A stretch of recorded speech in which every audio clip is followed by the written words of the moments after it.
There, it's being recorded now. Awesome. So, and then I'll make that available to you so you can go back and look at it. Have you had a chance to get in here and look around any or not? No, not yet, and I'm sorry about that. Oh, that's all right. Yeah, I guess what do you want to get out of this session? You just want me to just kind of go through and show you how the tool works? Is there something in particular you want to see? Yeah, show me your key features. Okay. If I was starting out, what you feel like are your best strengths. Okay. Okay, I can do that. So I'm just going to log in as you guys here. And yeah, as you can see, there's no field set up yet. How we have you guys set up is it's actually going to look like more like a dealer web page. Because if you see over here on the right-hand side, you can go down here to our demo. And by going to the demo, you will see other fields that are set up.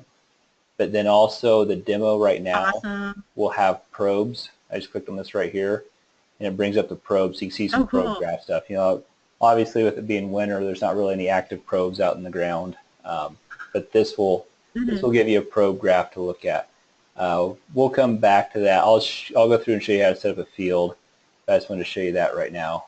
And you can just go back here to let's go back to your web page here and get started. And what I'll do is I'll just take you through the whole process of basically setting up a field, setting up your boundaries, and all that. So going across the top here, this is your home page. As you have fields set up, probes installed, you'll see this recent activity start getting populated. The map, all that's going to do, it always defaults to Nebraska. My guess is because that's where the company headquarters is at. So it defaults there. Okay. But what it will do, there's Pendleton right there. Are you in Pendleton or are you in Hermiston? We have a farm in Pendleton if you want to draw one of those fields. Okay, we'll get to that in a minute. But yeah, so the map view, all this will do is it's just going to show you where your fields are at. I can go here, go to the demo site and show you kind of there so it makes sense to you. There's really no function in the map tab besides looking at where your fields are at. Oops. So that's what you're going to see on there. You can see where you have pivots already mapped. Oh, okay, little circles. Okay. Yep, you have circles. And as you zoom in, sometimes when you're zoomed out far enough, there might be multiple probes on top. You know, this right here, where it switched to a water drop, that's a probe then also. And you can see the red behind that one. Okay. That one switched to a probe also. Oops. And you can click on it, I guess, and it takes you there.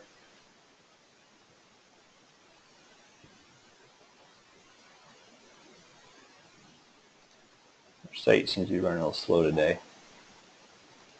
All right, so we'll go back to your page here. So then the Fields tab right here, this is where you're going to have all your fields, and this is where you'll start. Now you're going to be able to set up farms. So we're going to set up a farm, so the farm name, we'll just call it Alex Murphy's Farm. Okay. And so what that has done is basically that has set you up as a grower, and now you can actually add fields to your name here. So you click on that Fields tab, it brings you to a map. On this here, when you're wanting to zoom in, you can obviously use the zoom button here, or if you hold the shift button down, you can draw a box, and that's going to zoom into that box level. So it's a little quicker, get you zoomed into where you want to go. Where's the field at that you'd like to map?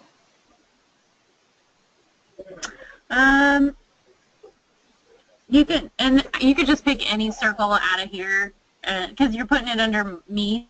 Yeah, it'll just be So under just you. pick any circle. Okay, we'll just pick, we'll just come in right here. I borrow people's circles from the air all the time I didn't know if you guys had, for class demonstration. yep, if you had a particular actual We one with the do. college that you'd want to map. We do, but it's easier, like, you don't have to, like, struggle to figure out where it is. It's Okay, easier if you just pick one. yep. And what I'm going to do also is I'm going to give you control of the mouse. So if I'm going along, you got a question, I'll just stop. And now if you move your mouse, you should be able to move it on my screen. See that? Oh, yeah. Cool. So then you can actually click on stuff too. All right. So, but that way, if you got a question, I'll just stop. I'll let go of the mouse, and then you can take control of it and point to what you're looking at or your question is. So we're going to map. Okay. We'll map this pivot right here. Okay. So there's two ways you can do it. You can actually upload files if you've got shape files from harvest maps. If you got them from an EC sled, you can bring those in. You can bring in pretty much any file. You just have to have those 3 files zipped together, and you can import it. Or today we're just gonna draw it by hand. So as soon as I chose that, choose boundary, it gives you this, and then you just start clicking on it. I'm not gonna get super exact here. I'll just kind of do it real quick. We'll draw the perimeter of this pivot here.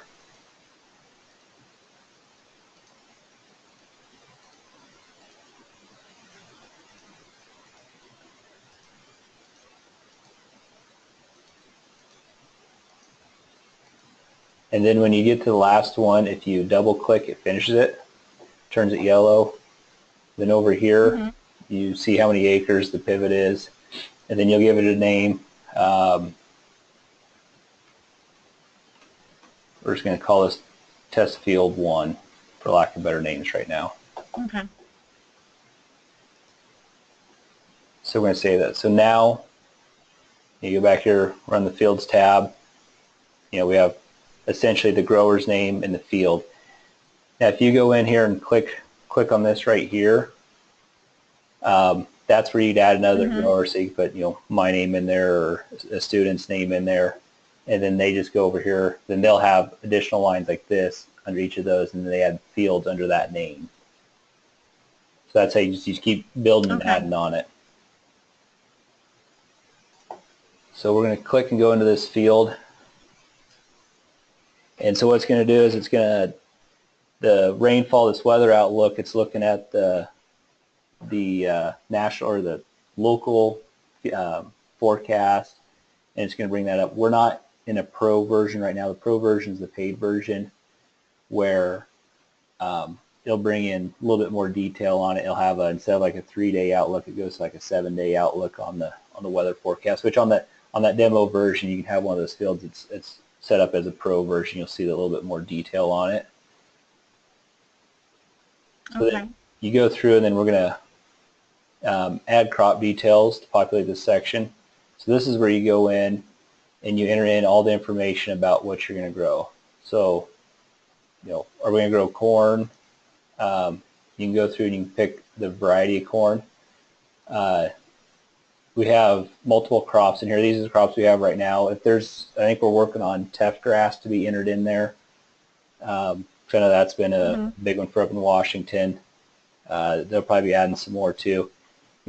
If we have a deal that says, hey, I'm in this area, I'm growing, there's a lot of this available, we'd like this crop to be put in. And if you guys have one that you want to be put in to work with, well, all we do is to make it easier for us and a lot quicker to get it on there is if you can get us the growth model of the GEDs from germination to physiological maturity and water requirements. If you can get us that, then we can get it put in a lot quicker than us having to go out and find it and being, well, we found one from Ohio, but these people are out in Oregon, so I don't know if they're going to like it or not. So that's why we say, okay, the dealer that wants that crop, you find us the one that you like, the crop model you like, and get it to us, and we'll get it put in quicker.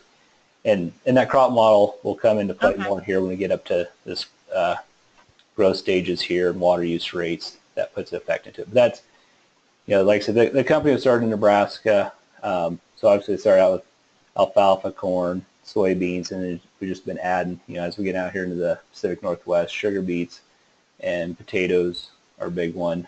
Wheat's obviously a big one, dry beans.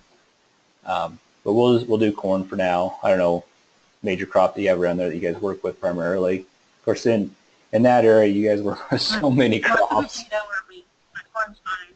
I was saying, there's so many crops, you could pick almost anything on there, and we work with it. Yep.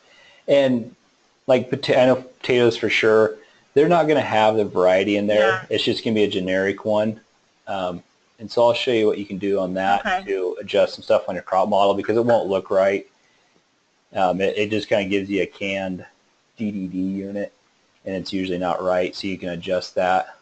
But like the corn ones, on a bag of corn, it actually tells you can look up all their seed guides, and it says it takes X number of GDUs to get to this stage. This is the maturity. 110-day corn around there, so we'll go 6149. I don't know if that's used a lot around there or not, but then of course you select your planting date. What would be a good planting date for that area? Do they plant mid-April, early April? The corn is like one of the last things to go in. A lot of times it's grown for silage a lot here. Okay, so they might be planting it 1st of May. Or is that too late? Yeah, you could put it in May. Okay. Sometimes they plant it as late as like June or July. Oh, plant shorter season. But that's pretty rare. Yeah. May is okay. Okay. So then what this does is, okay, based off, we already knew what the GDDs was for this crop here. So what that does is we're looking at where that field is at, its historical weather patterns. With the historical weather patterns and the GDD requirements, it's predicted that this crop will be ready for maturity on October 10th. Okay. My boss called me, shoot him a text message, tell him I'm busy. So then here's the growing days. And then this part right here is what I was talking about, like if we got a crop in there that we don't have the exact variety or hybrid that you want, but that they plant roughly this date and it should be ready roughly this date, you can adjust these GDE requirements to maturity. And as you adjust these, it's going to adjust your maturity date right here. So I'll just show you here if we go up. I'll just bump this up to see that bumped it up 2 more days on maturity.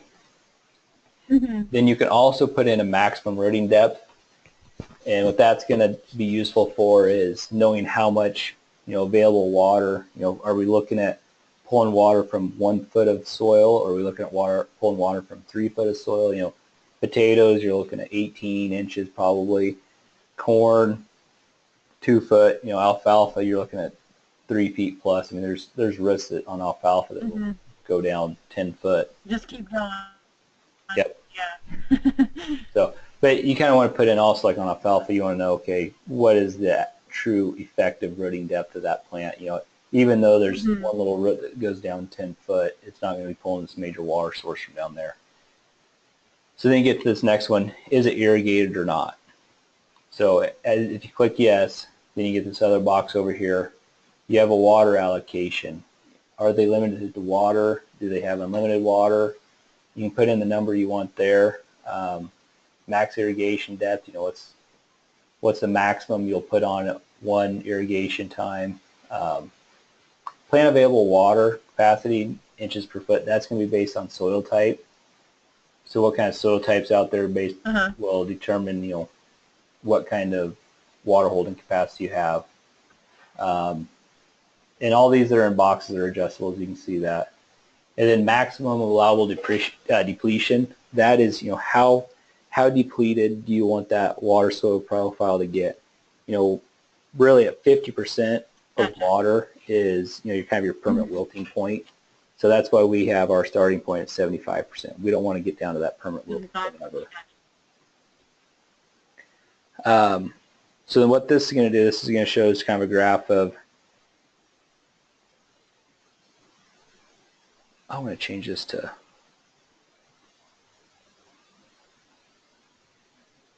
next year. It's going to make our graph look a little different.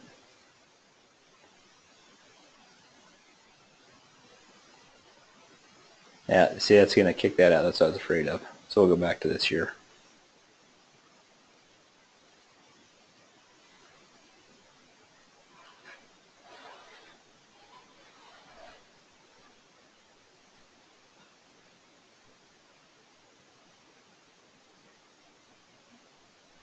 So this is your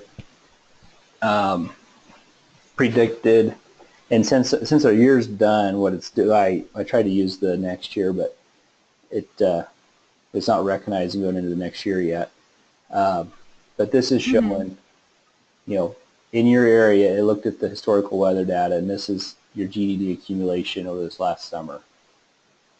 You know, each on an individual daily basis. You know, and this is just your GDDs going up till your 2,300 and whatever we entered in there for the max is 2,390. I think is what we ended up putting in. Of course, this is the rainfall for the area and your eroding depth. So in the growth stages, this is a adjustable model, and that's one thing that makes our system unique and different to other people's. Is we tie in models that are adjustable, and you know, they are constantly looking at actually what the weather forecast is doing and adjusting to that. So as you know, as you go, you know, start having a cool spring, obviously you're not going to accumulate GDDs as fast as you would on your, you know, historical average year. And so this growth model will adjust. But also, if you go out in the field and look at the field and say, okay, I was out there on, this would be about June 15th, June 12th or so, and the corn is not at V8 stage.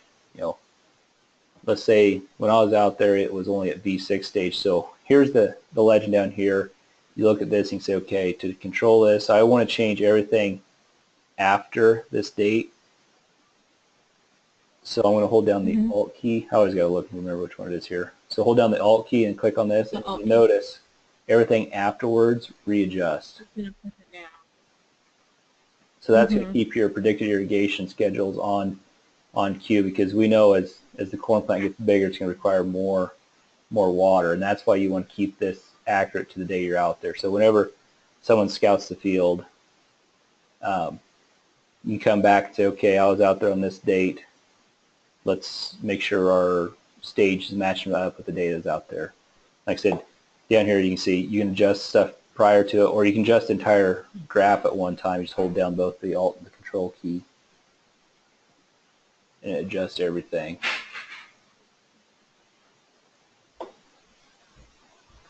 The water use rates, you know, this you can see here where we adjusted that gap, and this is what's actually pulling off the irrigation recommendations. So as the plant grows, you know, it's going to follow this curve here, and that's why we want to keep this on time.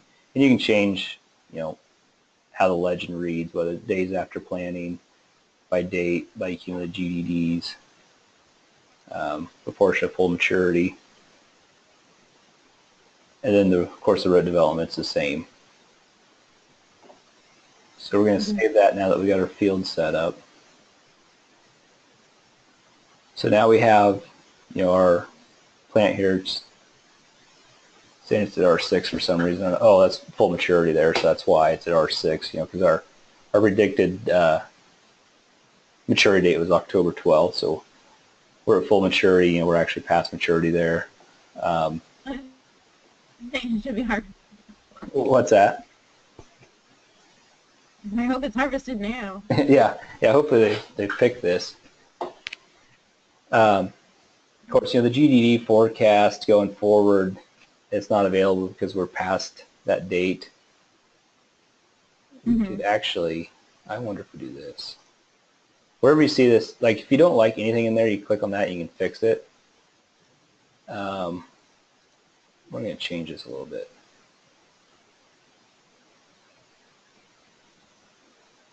We go to 120-day corn here.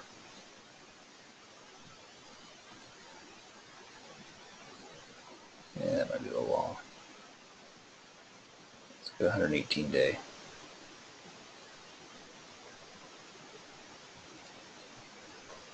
I just try to find one that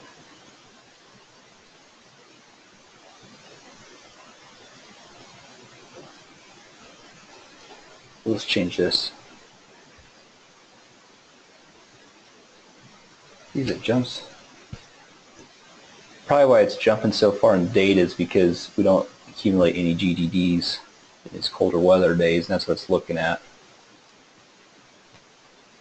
There, we got 1 day to spare. We might kick this up just a little bit more. There, November 14th.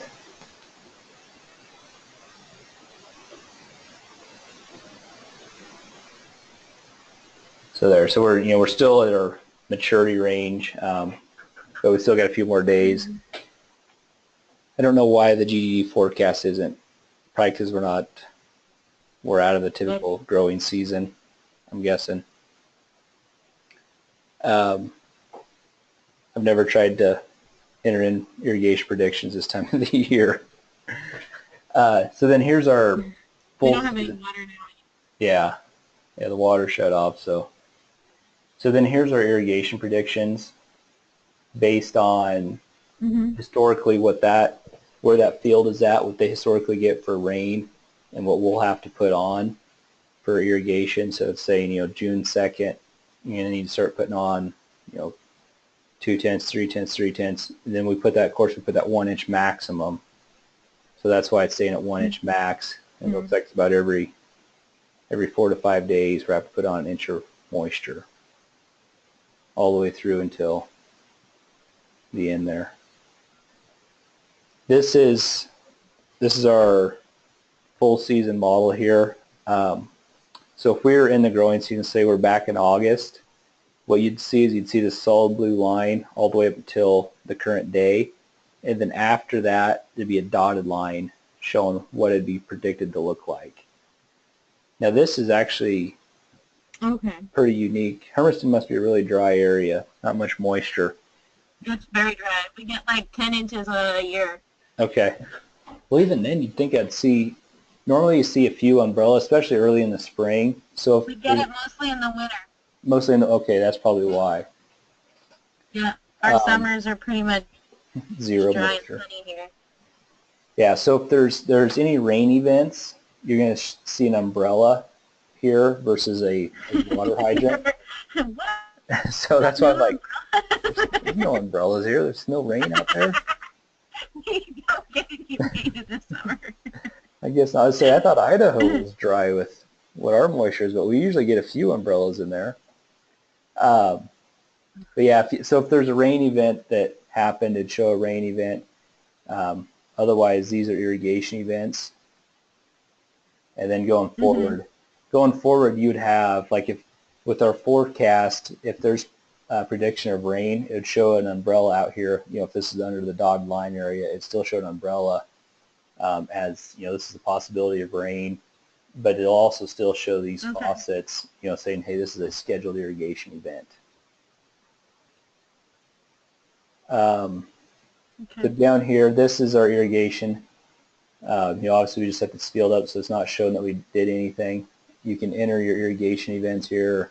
Say, okay, on June 8th, we went ahead and we put 1 inch on, and this was a scheduled irrigation event. So that's going to start showing up. A lot of this stuff, when you log off and log back on, it kicks back in. Sometimes it doesn't always kick on, or once it refreshes, you'll see that irrigation event pop up. Of course, like the rainfall, there's none there, so that's why that's showing nothing on there. You can't enter a rainfall event. So if it does rain and for some reason that the weather model that it's picking up doesn't register that, or it's this really isolated storm, you can go back in and enter it yourself right here. Right here is also where you'd link. So if you have a pivot that you'd like to put on there. So if it's a pivot with AgSense right now, real easy to put on. Of course, this is where you also link the soil moisture probe. The moisture probes we use, the AgSense ones, we use a Syntec probe with an AgSense telemetry unit. We link that here also. And this rain gauge, that is usually hooked up to the moisture probe. And so if you have the moisture, or if you have the rain gauge hooked up to the moisture probe, you could also use click here and it links that as well. This is actually the rain gauges, or the rain buckets, or tipping buckets, whatever you want to call them.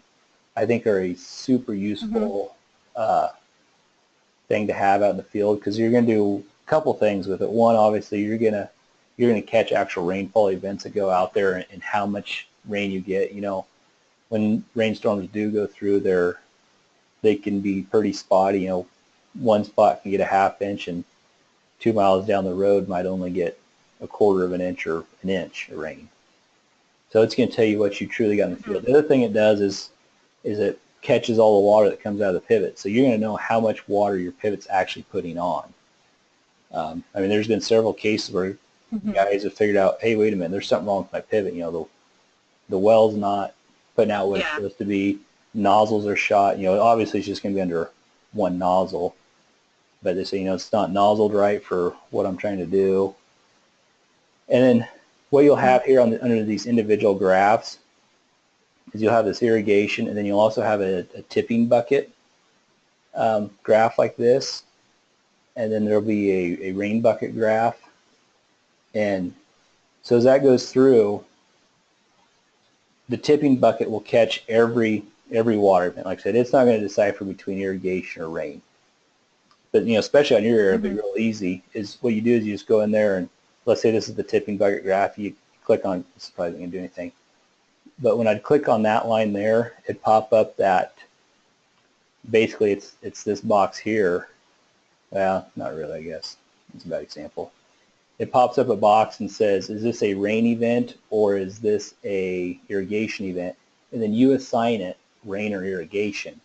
And what that does is it takes that event from the tipping bucket and kicks it into either the graph that's going to be rain or the graph that's going to be irrigation, like this one's the irrigation one. And they'll kick it down into here, and that way you have a true record of irrigation events and how much you put on with that irrigation event, and also your rain events and an exact amount of how much rain you actually got on that field. I don't know if those demo ones have that on there now. I'll jump over there in a bit and we'll take a look at it and see. So, okay. Probe notes, these will be coming in from when we get to the probe, and I'll show you kind of that. I'll show you that on the demo side. Here's your field records. So here's that 1 inch irrigation event that we put in. Also in the field records, if you click on it, you can do field work. So the date it happened, you know, did you plant it, sprayed it, fertilized it, you know, whatever you did out there, you know, who did it, and, you know, what equipment. So if you want to put, you know, the 8430 tractor and 12-row sprayer or fertilizer rig or whatever you want to put on there. So what this is what we call our VO website platform. It's actually kind of a record keeping system where it's going to track everything that happens on the field on irrigation events. Also on these graphs here, if you have a pivot link to it, it's going to show you when that pivot was running and if it's running forward or reverse.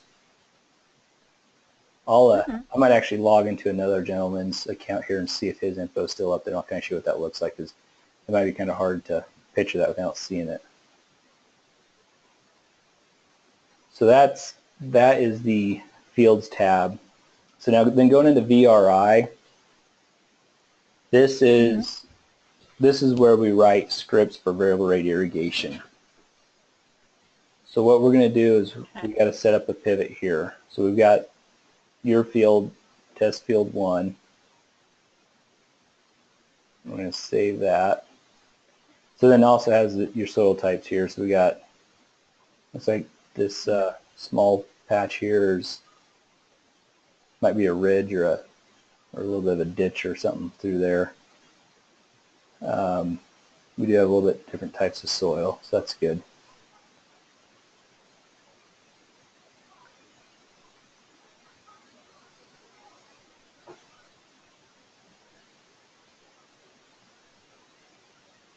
So let's see here.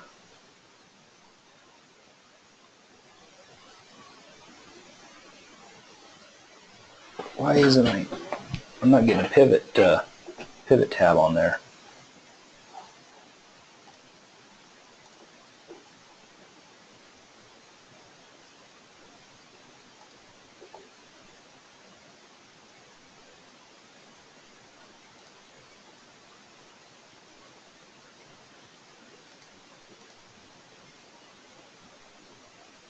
So see this pivot tab here? That wasn't showing up on yours for some reason. And I don't know why. Okay. So this is where we go in and we set up pivots. So I'm just going to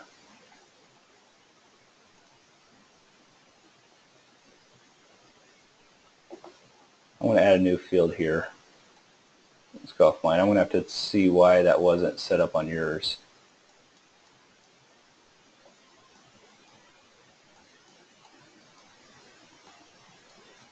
I think that was that pivot right there, wasn't it?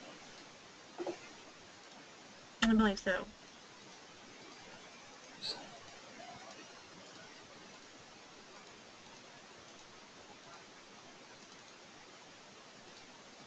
So if you click on it again, you can edit these boundaries like that.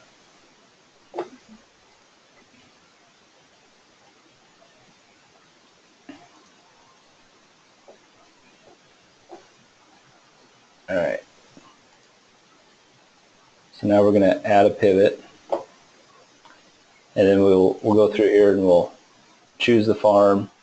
Of course, there's only one field, so automatically defaulted that field that I chose for you.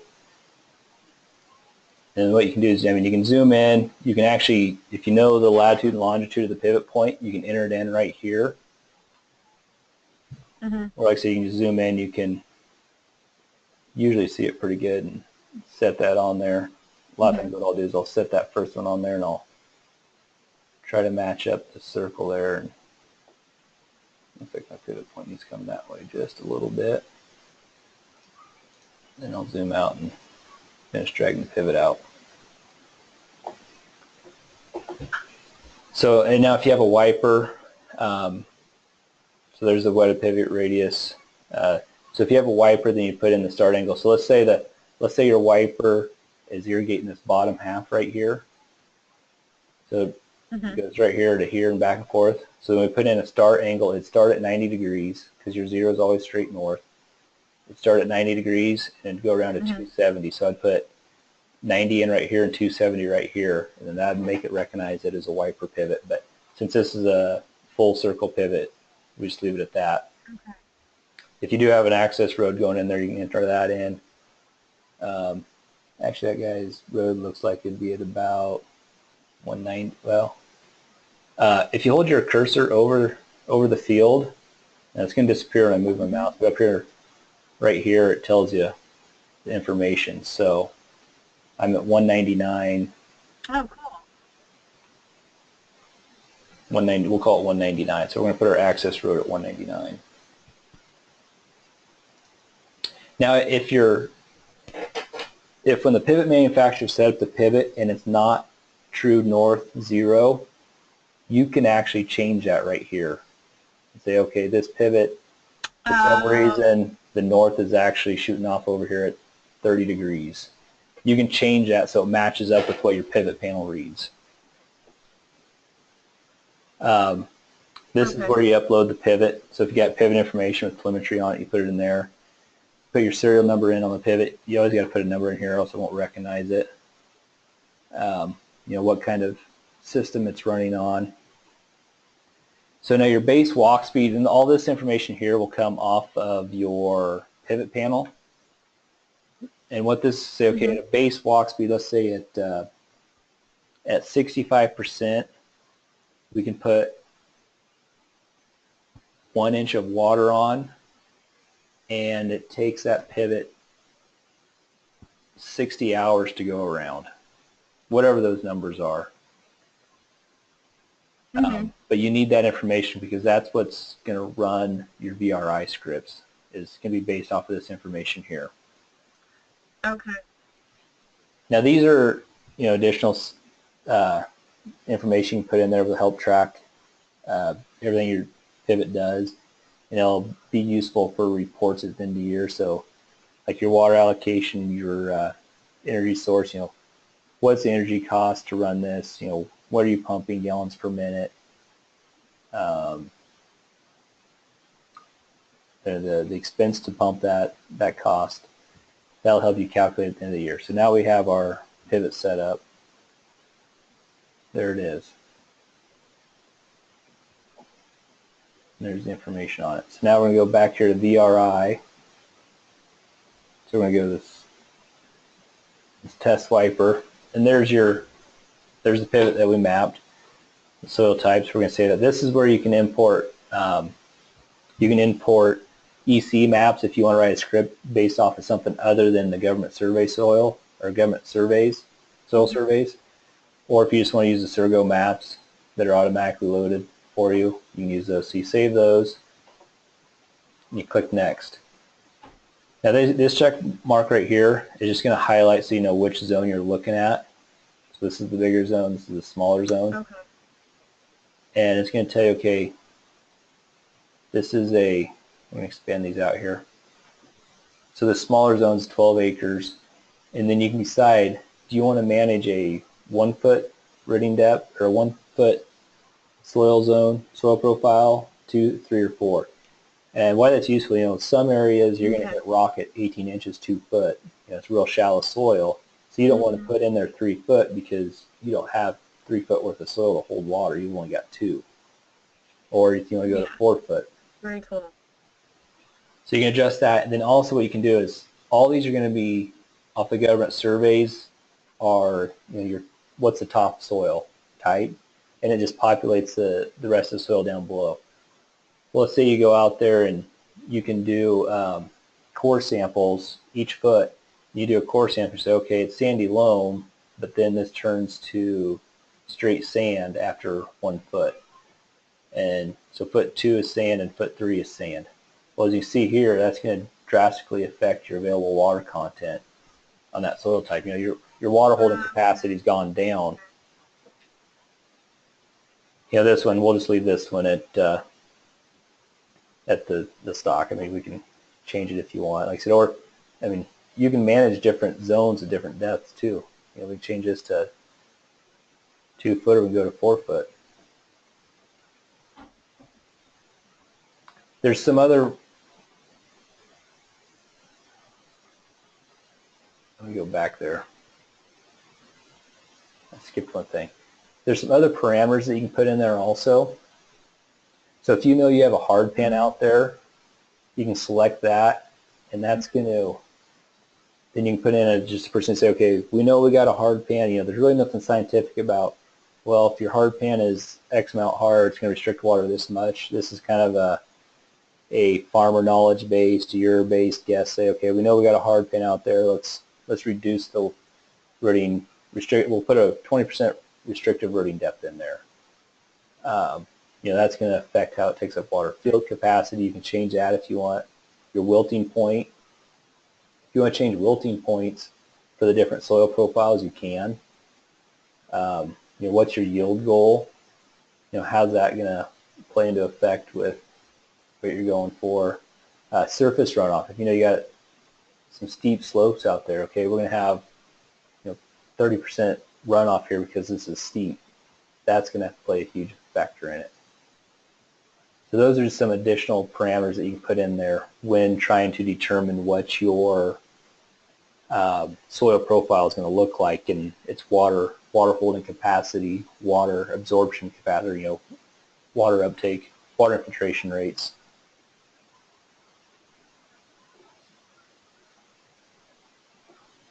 So now this is our script based off of the soil types that we put in there. The watering, the base rate of 1 inch. We can change that right here too if we want. We can change that to a 1/2 inch. As you can see, it changes. It changes your minimum and maximums that you put in.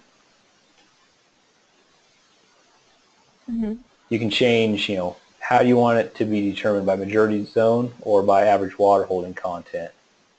So it's going to change it slightly, not huge. This is used if it was a corner system. If I click on this now, it's not going to make a whole lot of sense looking at it, just because it's still going in a full circle. But if you did have a wiper scenario, you make sure you want to select this. And the in a corner and out of corner is how you want that pivot to react. So how it's set up is, let's say it's a wiper like we talked, went from 90 to 270. It's a half field wiper. Typically, depends on if you have enough water where you can run non-stop, or where you can run it a swath and you can actually afford to shut off for a day or two because you're pumping enough water, you're getting enough on there, you can shut off for a few days and run it back, shut off for a few days. Or if your well is small enough where it goes back and forth constantly, that's where you'd go in and change this.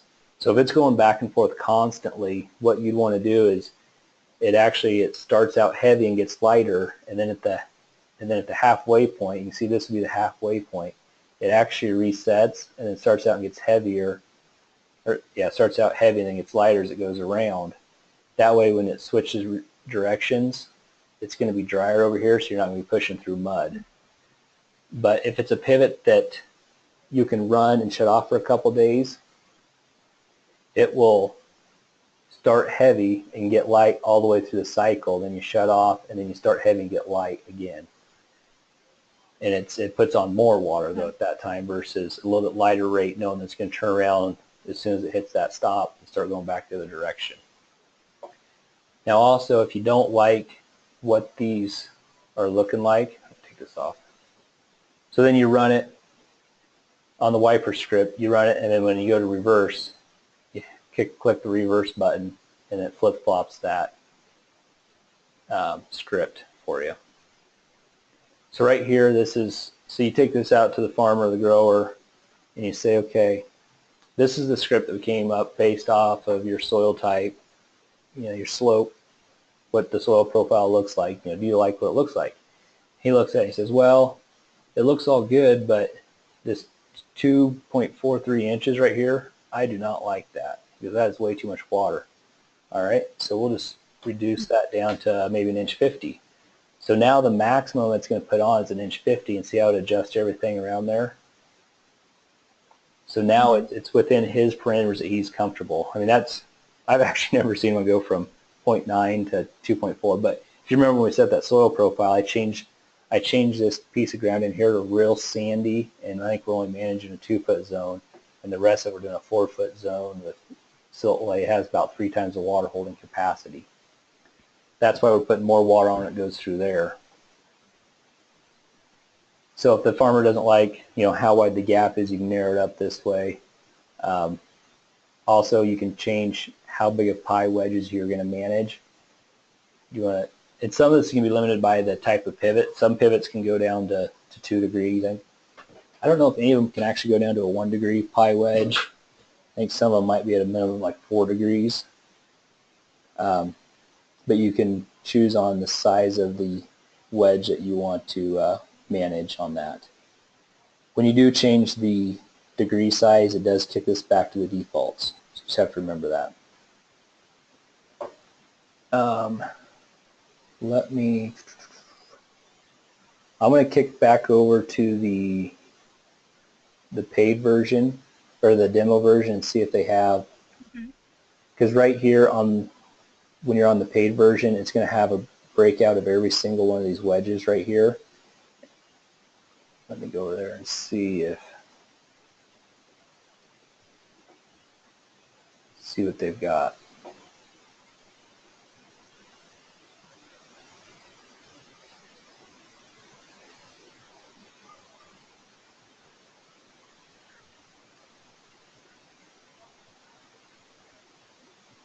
Yeah, that's not going to show it either. Maybe this one will.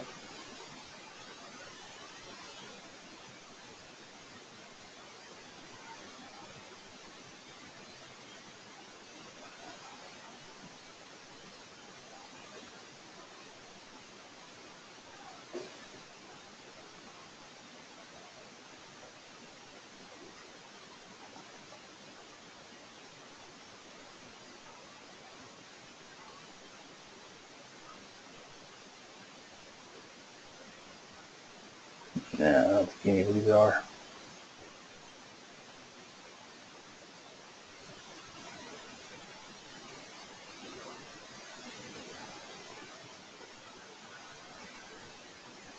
No, there's no pivot set for that one. No, yeah, so dry land right there. Shoot. Yeah, so what this is going to have is it's going to have every slice, and it's going to say, okay, this one is set at 0.92 inches, and then you can go in through there and you can actually physically click on these individual ones and change it over here, or you can click on this one over here and say, okay, we want to lower this down because even though it says this is a uniform here, there's a spot right here that I want to put more water or less water on. Actually, give me a second. I think I got a presentation that has a picture of that, so it's easier for you to understand what I'm talking about. Sorry about this. That's fine.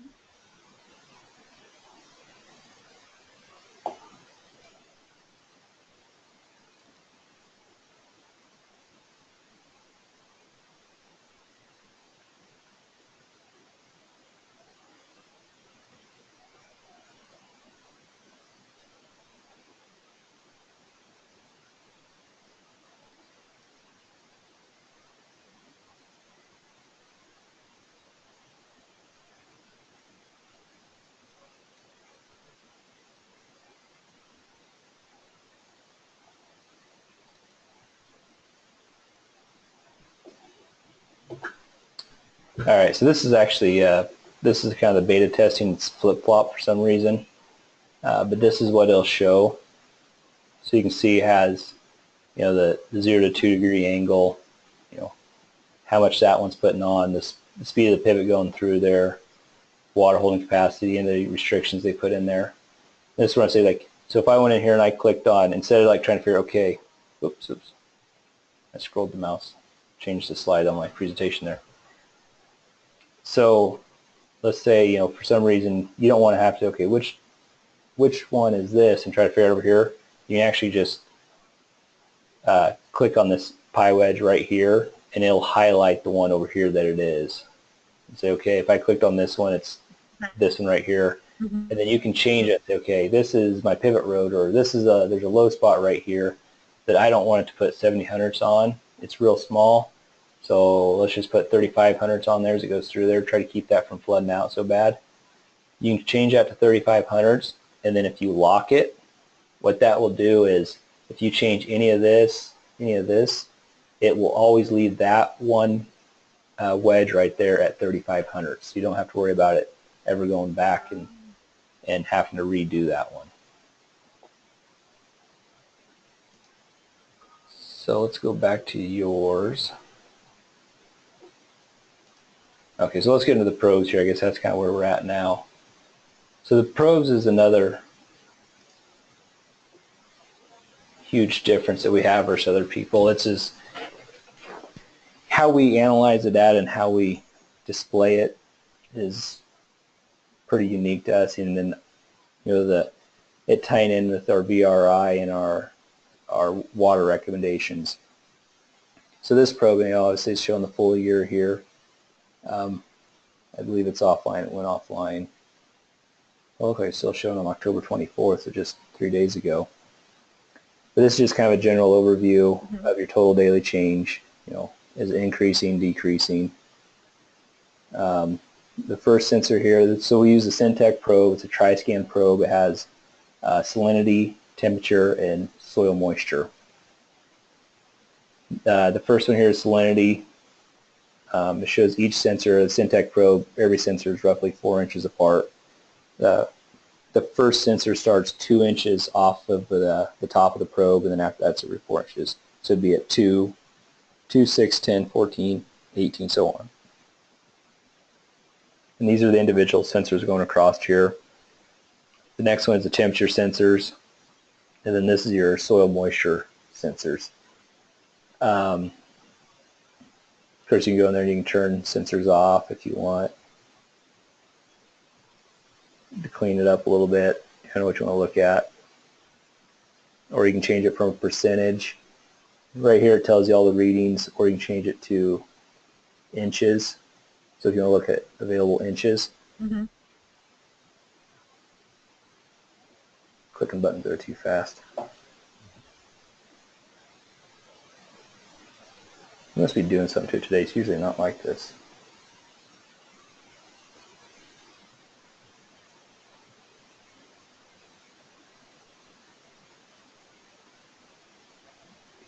And then the sum graph right here, this is a sum of all these sensors on the soil water content, and it adds them up and puts them in together. Now what the blue line is what our management or our full line is. The red line is a refill line. You can also put a management line in there. And as you can see on this one, they have actually changed it. So July 6th, they changed it and said, okay, I want to change my full point, seeing that, you know, we're holding water up here. We definitely know our full point's higher, so they changed it up to this point. And then for some reason, you know, someone's probably just playing it on August 15th, it looks like, they changed it back down. Now you can go in and you can change those right here, and you can add them, add, subtract, and you can also put a management line in there. So if we want, we're just going to delete these since this is the demo site here.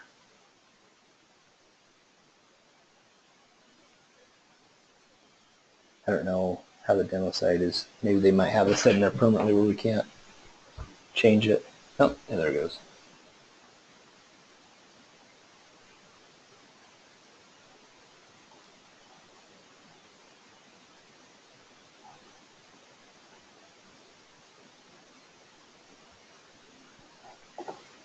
It's operating real slow today.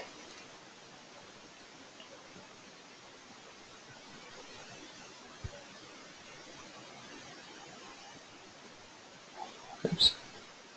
So now you see those lines are gone. So we're going to go back in and we're going to say, looks like it started about June 19th. We're just going to say our full point is at 16. Our refill point, like I said, usually we typically start at a 75% of full. So that would be 12. And let's say we actually want to put a management line in there at 13. So we're going to add that. So that's going to add those lines in here. It's going to add one at 16. It's going to add our refill at 12. But then it's going to put another line in here at 13. And there we go. And I just did it for the full season. And these lines definitely move. You put the probe in the spring of the year, and you try to get a good guess of what your full point is. But after you know, like in this scenario, they put it in here wherever it was at, somewhere in here. It's going across, like, oh, wait a minute. This soil is actually holding more water, so they bumped it up. Now this is free drainage, you know, where it goes up and drops straight back down. That's free drainage. So it's usually a sign that you're at your saturation point. Down here, this just kind of tells you more of what's going on. So this is, you know, your average daily use, number of days to refill, what your daily ET is. You can adjust that to what the daily ET is. And it gives you a number of days to refill based off of what your crop's using. You see it, as you can see, it hasn't been reading now for a couple of days. It went offline here a couple days ago. Probe name. Does the weather data that you're automatically calculating it doesn't automatically do ET? It's actually going to, we're changing that, and it's going to do that in the future. It will automatically populate that ET for you. In the past it hasn't, but next year it will. It will populate that. Okay. Of course, this is just a description of what you got out there. Again, the soil type, when you install the probe, we have you do a hand field test. Say, okay, the first foot was the silt loam, the second foot was sandy loam. If you put in a 2-foot probe, put in a 3-foot probe, you have 3. Then you also put in, you know, what the moisture content was. So you have a good idea, because when you go out there and say, you know, it was saturated. Well, then you go and look, okay, it was saturated and it's reading at this point, so we know that that's saturation. These are the notes that I'll show you here, that where these come from. But as you do notes, it'll actually keep the notes every time you put one in. So they put one in 615, 618, 913, and 915. In field observations, they put notes in on 7.4, and someone put one in on, so we did a test on 1020.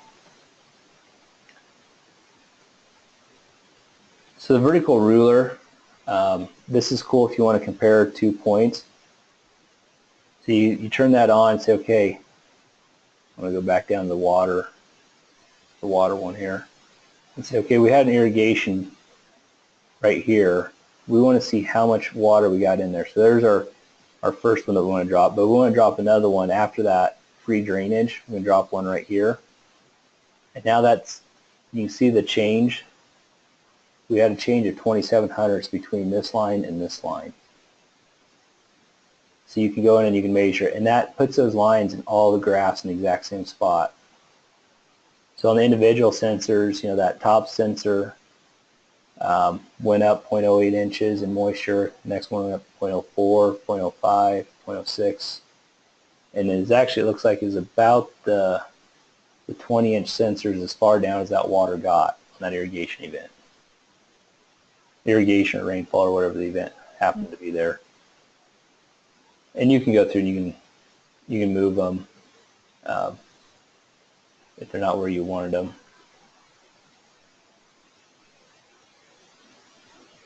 And then to get rid of them, they're a little bit finicky to get rid of. You click and hold on them, and you just drag it off to the right. So it looks like there's one that didn't quite make it off to the one side there. So we got those numbers.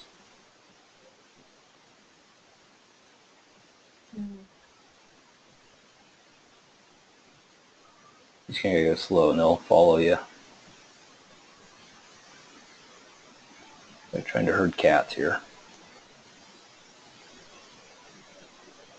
So that's what the ruler does.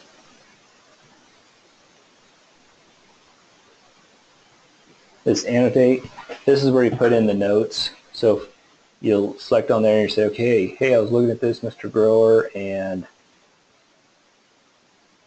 right here I see,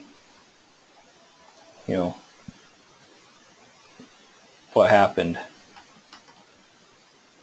I told you to irrigate, or whatever you want to tell them. Something funny's happening there. What that's going to do is that's going to mark that graph for him. It's going to have that note right there where you're talking about. So he knows that this is what you're talking about. You see someone did an annotation test on here. It's showing up right there. Okay. This thing is operating really, really slow today. I've never done it this way. It's not nice. I wonder if they're doing some updates on it. Probably. They probably don't assume anybody's using it right now, so.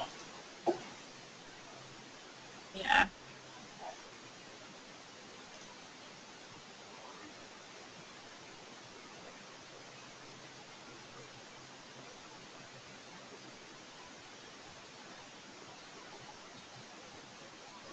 So, oh, the note kind of disappeared up in there.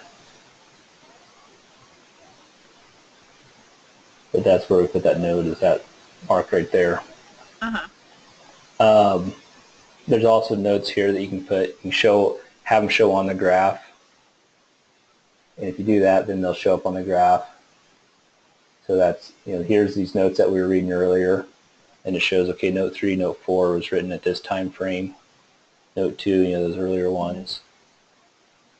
And also, if you just want to add a new one. When you can do it for today, or say technically the note should have been done on the 24th. So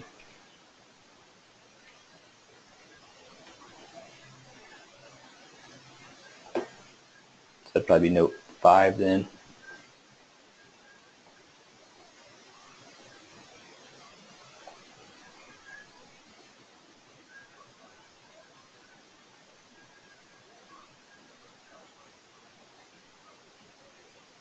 So yep, so there's our note 5 showing right here on the date. Of course, like I said, our notes are down here. Oh, okay. Blue Mountain. And it shows you, what date they're put in. So if you want to comment, say, I see a huge spike in irrigation event. I thought you were supposed to be drying down for harvest or whatever it be. The Actions tab, this is where you edit your set points.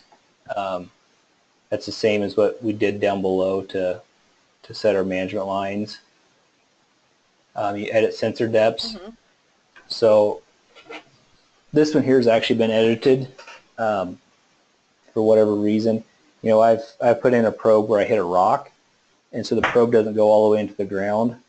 So then, sensor 1 might be at, I might actually end up turning sensor 1 off, and sensor 2 might actually be at 2 inches below soil level. So then we change that to 2, and then every one would be 4 inches deeper than that, so it'd be maybe 2, then 6, 10, 14, so on. So like if for some reason, if your probe isn't all the way in the ground, or whatever reason it is, you can change your actual sensor depths. And all that's going to do is, on these right here, when you highlight it, that's why that says 4-inch sensor. It should say 2-inch sensor since it's the top sensor, but someone's added it to 4, just so you know what sensor you're on, how deep you are. This is where you turn on and off the sensors. So let's say you put in a 3-foot probe. Well, early in the spring, you're only, your roots are pretty shallow, so from 5-1, so for the first month of that plant's life, we only want to look at the top 3 sensors. So what that's going to do, now it's going to really change your sum graph down below, because it's only going to take in, that sum graph adds up all the individual sensors to get your sum graph. Well, now we're only looking at 3 sensors. So once this gets done loading, I'll show you, it's going to have your available water content is going to be a lot lower than that 14, 15 inches that it was shown before, because we're only looking at 3 sensors now, so it might be like at 4 inches of moisture.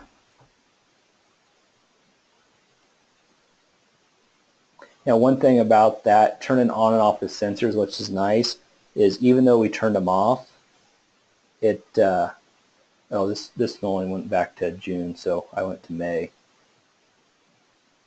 That was before this graph started. Turning on and off sensors doesn't actually delete data. We are still recording that data and keeping it. We're just not displaying it for you to look at. So it's guys are worried that, if I turn the sensors off, I'm not going to have it. Well, you still have it. You just got to go back, turn it back on, and then it'll show. Okay. So that you can go back, and even though you have them turned off in the spring, let's say at the end of the year you want to go back and let's turn them all back on to see what it was across all the sensors. So you're not actually deleting the data or preventing it from recording it. It's just not displaying it for you to see. Okay. This thing is slow today.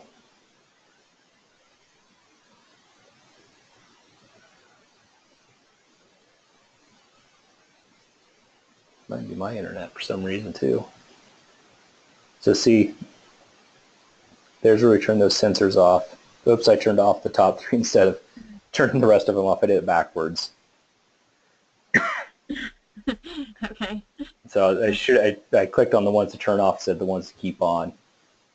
So I turned those top 3 off. So this is what I was talking about. So now that we just reduced how much water it's adding, because to get this line, it adds up all these here. So like this one here, it adds up, if it changes to inches, it'd be easier to add it up. But it adds up, so this is at 1, 1, 1, whatever. It adds up all these lines to get that sum graph below. So that's why over here now the sum graph's going to be lower, because it's adding 3 less lines in.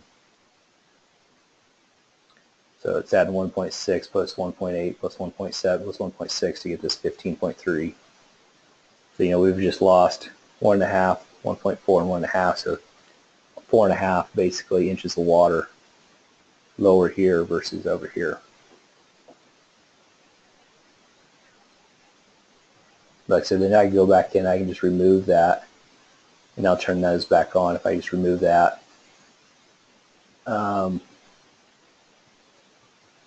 Edit details is just the probe name details, that what we were looking at before.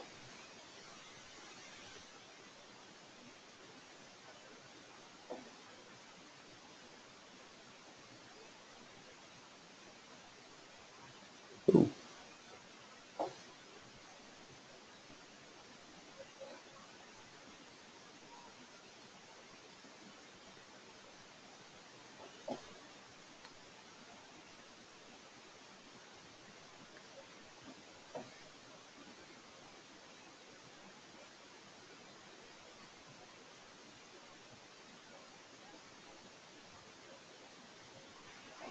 Oh, it's killing me, it's so slow. Just download the CSV file. What this is going to do, this is going to download, I guess I can do it. It's going to download every information that probe collected. So you can go through it if you want to analyze it in more detail. So it's going to have, the date every time it records something. Of course, it has latitude and longitude, so you can find your probe, and you can see if somebody's moved it. Of course, it has battery and it has all that. So I mean, you can go through and add it. And I think there's one of these is, rain per day. Like if you have the tipping bucket out there, it would have like accumulation of the rain throughout the day. Then at the midnight, it starts over on that line. So that's if you really want to get the fine details of the hard raw data.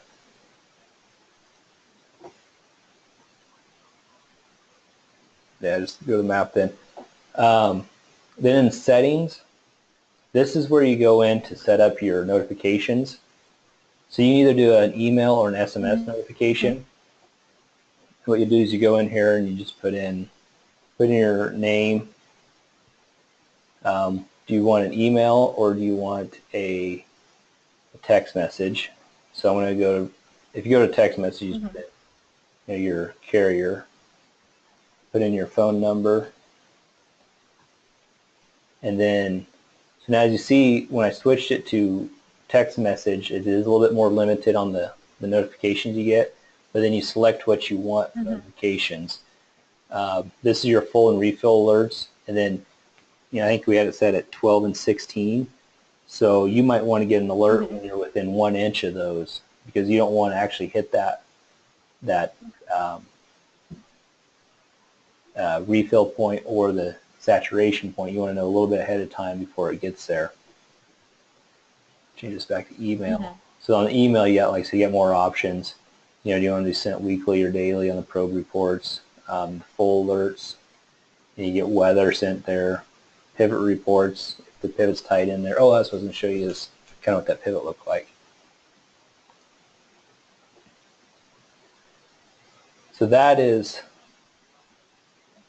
the orders and subscriptions. This is where you basically pay to go for the Pro or the VRI and what fields you want there. Let me see if this other guy has if that information is still showing or if they've taken it off there.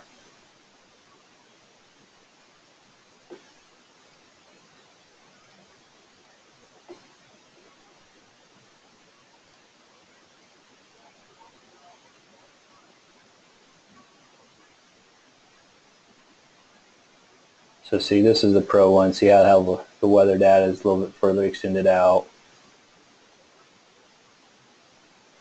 And it's, so the probe got pulled out of the ground right here.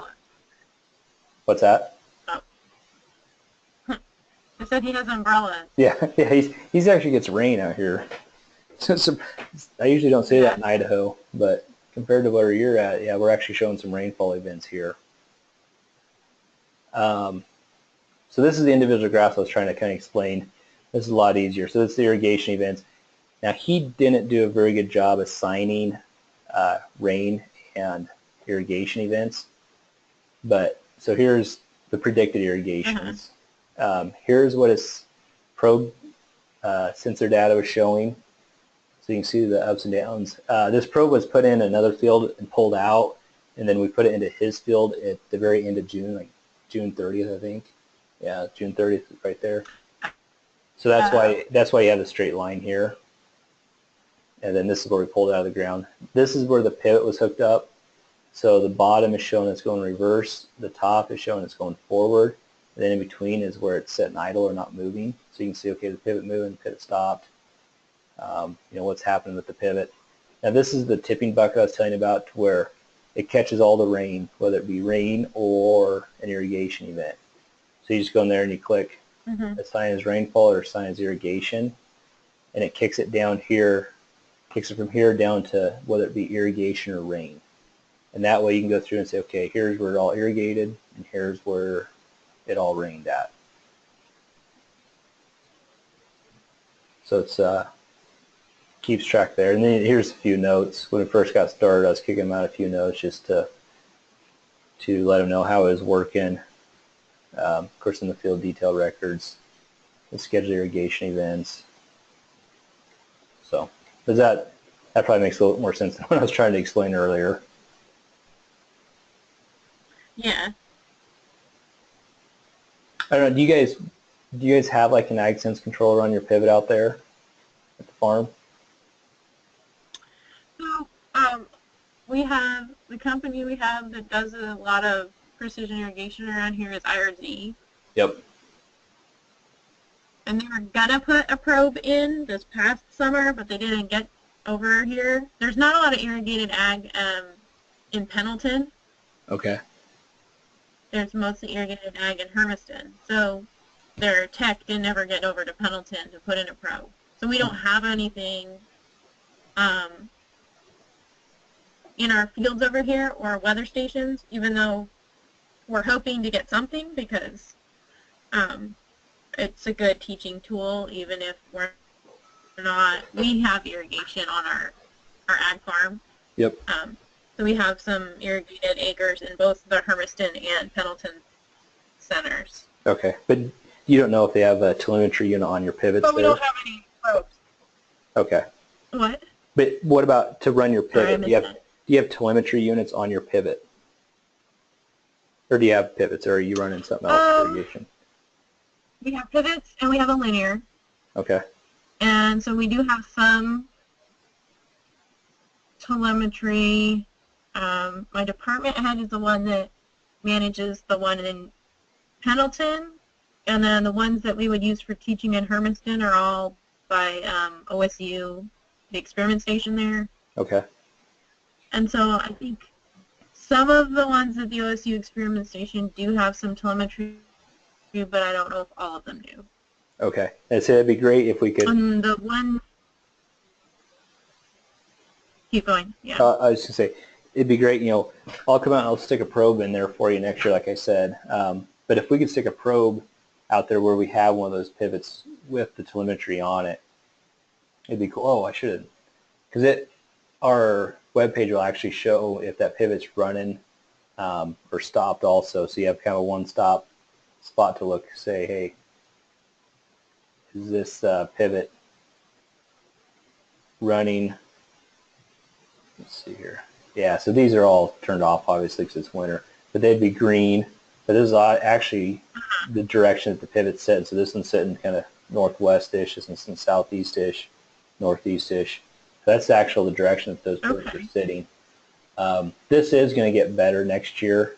We're going to have like what percentage that the pivot's running.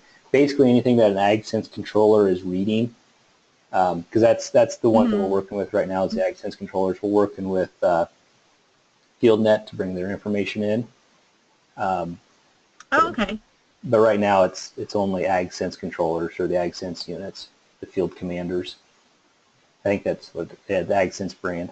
But anything that AgSense controller is reading, whether it be, you know, if they have pressure on there for some reason, or, you know, definitely direction, percent of speed they're running, we're going to bring all that information in. There's no reason why we can't be. So next year we're going to have all that information instead of just, you know, there was an arrow on these pointing which direction it was running. Of course, it'll tell you here also. But we just had direction where it was located. You know, was it this one's facing this direction, this one's facing this direction type deal. But we're going to bring more information on that pivot next year. So you log on our website, you'd be able to see what your pivot's doing along with what your probe's doing in your crop growth model.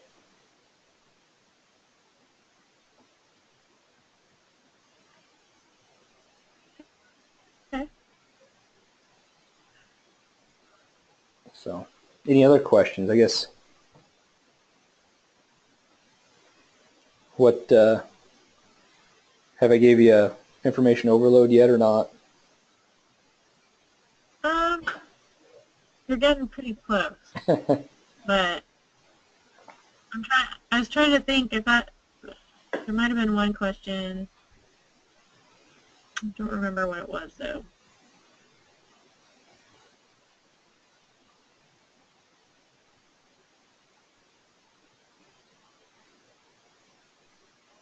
Is your VRI only section? What we can actually do, not, it's speed control is what I was showing you. We can actually write section control and nozzle control. Yep, we can do that. Okay. This platform that you're seeing right now, it doesn't show that it can do it. It's a different platform that we had when they went to this new platform. Just there's so few pivots that have that they didn't bring it in. Yeah. Yeah. We can still write it. Yeah, we actually have a few pivots over there in that Hermiston area. Madison ranches that we've written some zone control for. Yeah, they're really high tech. Yep. Yeah. So, yeah, you know Aaron Madison? I do. So he was having some scripts written by one of our dealers, and our dealer went belly up this last year, that dealer. And so he kind of got left hanging out there. I need to get a hold of him and see what we can do to help him out for next year.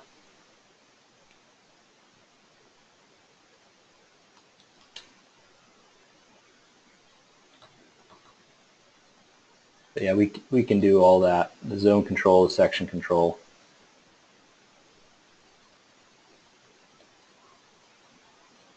I think that was the one I remember that came up. I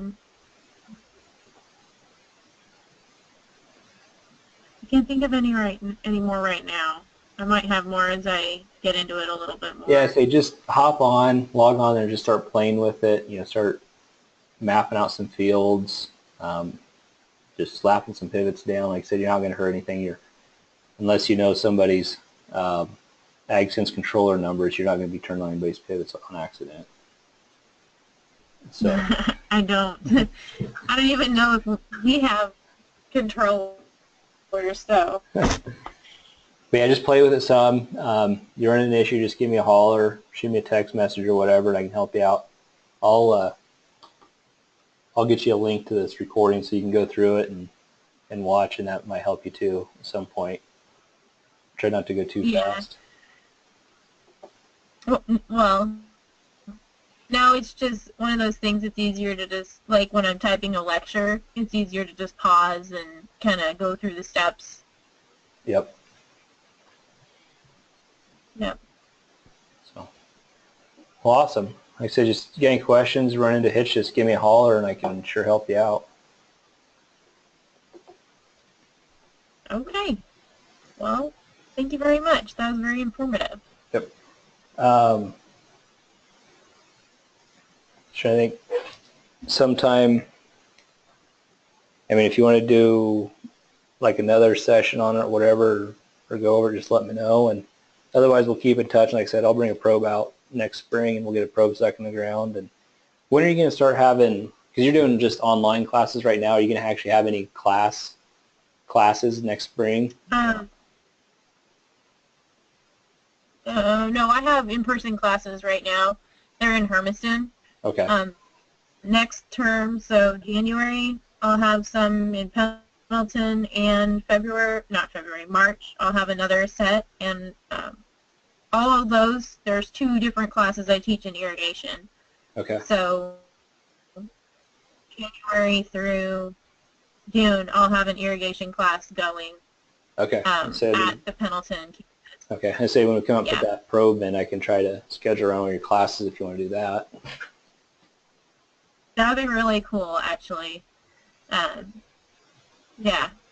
Because we have a lab with, it doesn't matter which term you pick, I have irrigation lab once a week. Okay. So that would be really cool to do the probe installation for one lab. Okay. Yep, we can do that. So